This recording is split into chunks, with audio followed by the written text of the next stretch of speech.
ప్రేమ టపాకాయ. Calling bell శబ్దం వినగానే Suhasini door తెరిచింది.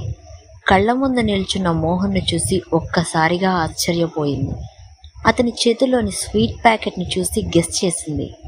ఈరోజు నా బర్త్డే అని తెలుసుకుని మార్నింగే నాకు విషెస్ చెప్పడానికి తన కలల ప్రియుడు వచ్చాడు. ఆనందంతో ఇంట్లోకి ఆహ్వానించడమే మర్చిపోయింది. రండి అని చెప్పడంతో మోహన్ ఇంట్లోకి వెళ్ళి సోఫాలో కూర్చున్నాడు.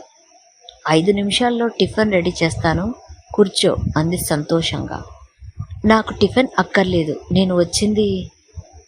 నువ్వు ఎందుకు వచ్చావో నాకు తెలుసు, నేను చెప్పేది వింటావా? ఆమె స్పీడ్కు ఆశ్చర్యపోయాడు మోహన్. మీరు వచ్చింది నా బర్త్డే ఉందని తెలిసి నాకు విషయం చెప్పాలని. చూసావా నేను ఎంత కరెక్ట్గా గెస్ చేశానో. మరి ఎందుకు ఆలస్యం? నీ చేతులతోనే స్వీట్ తినిపించవా అంది ఆశగా సుహాసిని. నాకు మ్యారేజ్ ఫిక్స్ అయిపోయింది. ఆ మాట వినడంతోనే షాక్ తిన్నట్లయింది సుహాసినికి. ఏంటి జోక్ చేస్తున్నావా? 2 years నుండి నిన్ను ప్రేమిస్తున్నాను. ఇప్పుడు నువ్వు మ్యారేజ్ చేసుకుంటానని చెబితే నా మనసు తట్టుకోలేకపోతుంది. కళ్ళ నీళ్ళు పెట్టుకుంది. I'm sorry Suhasini. 2 years నుండి నన్ను ప్రేమిస్తున్నా నువ్వు ఒక్కరోజైనా ధైర్యం చేసి నన్ను ప్రేమిస్తున్నానని చెప్పలేదు. నీ ప్రేమను నాతో తెలియపరచుకుంటే నాకెలా తెలుస్తుంది? నాదెలా తప్పవుతుంది? నీవు లేకపోతే నేను చనిపోతాను అంది సుహాసిని.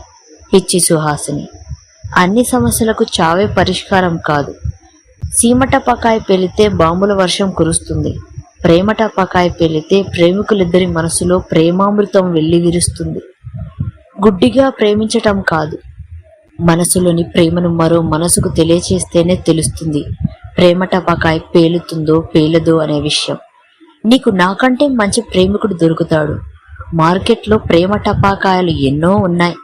ఏదో ఒకదాన్ని చూసి వెలిగిస్తే చాలు, ప్రేమ విల్లి విరుస్తుంది అని ధైర్యాన్ని చెప్పిన మోహన్తో సుహాసిని స్వీట్స్ను పంచుకుని ఆనందించింది.